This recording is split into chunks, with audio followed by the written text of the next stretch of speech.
Mr. President. The senator from Vermont. Thank you, Mr. President. I would appreciate it if at the end of 9.5 minutes you could alert me, please. The chair will do so. Mr. President, let me begin by adding Senators Whitehouse and Begich as co-sponsors of this Amendment 4809.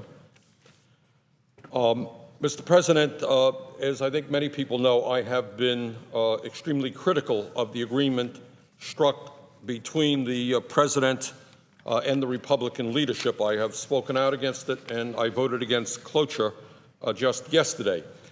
It is one thing to be critical of a proposal, is another thing to come up with a better alternative, and I think I have done that today. I think the amendment that I'm offering is, I believe, a significant improvement over the agreement struck between the President and the Republican leadership, and I would hope very much that we can get strong bipartisan support for it. Let me very briefly tell you what it does.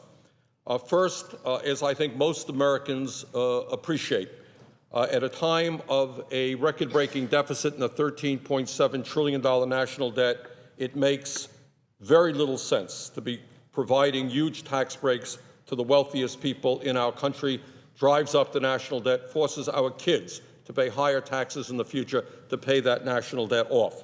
What this amendment does is it ends all of the Bush tax breaks for the wealthiest 2% of Americans beginning on January 1st of this year. Now, what does it do with the savings? And that's perhaps the most important point that I'll be wanting to make. Over the long term, what this amendment would do is devote half of the revenue raised by this provision, by eliminating the tax breaks for the top 2%, it would use half of that money to reduce the deficit. Half of that money goes to deficit reduction, which I would hope appeals to many of my Republican friends who have consistently and appropriately talked about high deficits and the danger of those high deficits to this country. Half of the savings, by eliminating tax breaks for the wealthy, goes to deficit reduction. What does the other half go to? It seems to me, Mr. President, that while we should be and must be concerned about the deficit, we must also understand that we continue to be in a major recession. Millions of our fellow Americans are unemployed. We have got to do everything we can to create decent-paying jobs and put those people back to work. What the other half of the savings does is invest in our infrastructure. I don't have to tell anybody here that our infrastructure is crumbling. That is our roads, our bridges, schools, dams, culverts, housing, and transforming our nation's energy sector. We need to put billions of dollars into building a 21st century rail system. And when we do that, we not only create jobs now, and this is the fastest way that I know to create jobs, we make our country more productive and internationally competitive in the future. And if we do not build our infrastructure, if it continues to crumble, and the engineers out there tell us we need trillions of dollars investment, we are going to lose our place in the global economy. So we've got to invest in infrastructure. Half of the savings does just that. Mr. President, in addition, this amendment replaces the payroll tax holiday with a one-year extension of the Make Work Pay credit. In other words, we are giving targeted tax breaks to the middle class, not reducing payroll taxes for millionaires and members of Congress. And this proposal would not endanger Social Security, and in fact, it would go to the people who most need it. It would be a lot fairer because lower-income people would do better, upper-income people would not get it.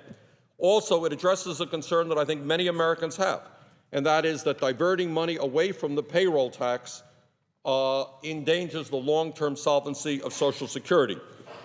As Eric Kingson, the co-chair of the Strengthen Social Security campaign, an organization representing tens of millions of senior citizens and workers, recently said, quote, "Extending and expanding the Making Work Pay tax credit is far superior to the payroll tax cut for most Americans. The Making Work Pay tax credit is more stimulative, fairer in distribution, imposes no new administrative cost on employers, and includes over 6 million public sector employees who will receive nothing from the payroll tax cut. And it doesn't run the risk of undermining Social Security's financing and the economic security of working Americans, etc. So it addresses that issue as well. Third, this amendment addresses another issue that I know a lot of people in this country have concern about, and that is the estate tax giveaway in the underlying bill by inserting in its place the 2009 estate tax rate for 2 years. Mr. President, let's be clear, the estate tax only applies to the top 0.3%. What we are doing now is not lowering estate tax and raising exemptions, which only benefit the very, very wealthiest people in this country. What we are doing now is bringing us back to the 2009 estate tax rates for 2 years. Further, Mr. President, this amendment addresses an issue that to me is very important, and I know to many members here because we had a lot of support for it when I brought this amendment up last week. As you well know, our seniors who are on Social Security and disabled vets have not received a COLA in the last 2 years. And a lot of those folks are trying to get by on $14,000, $15,000, $16,000 a year.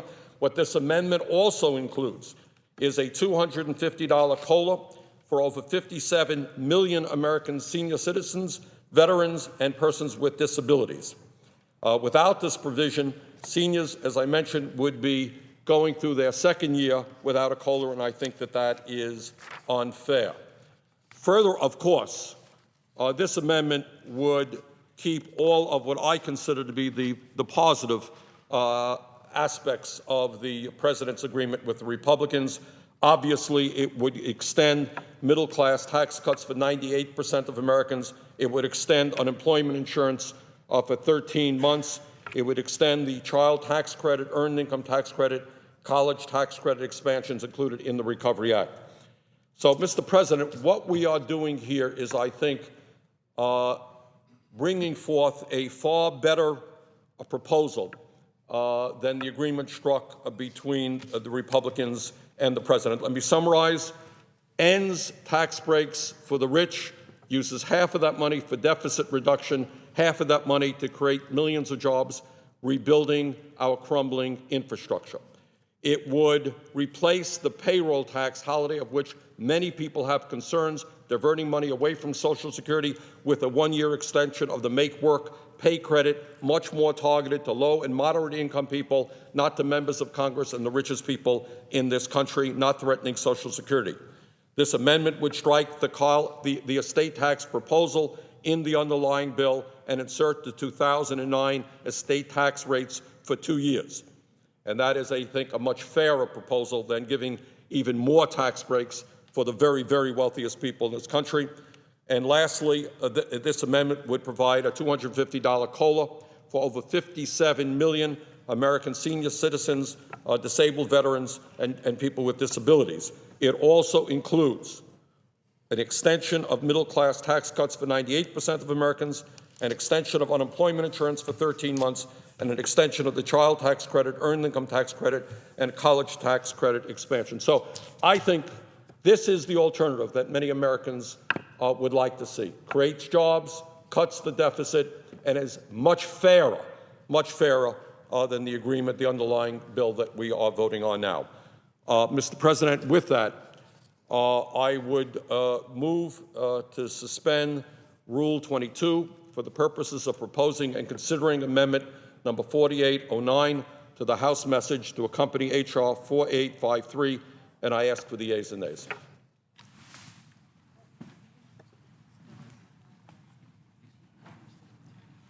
The motion is pending. Is there a sufficient second? There appears to be. The yeas and nays are ordered. And with that, I would yield the floor, Mr. President.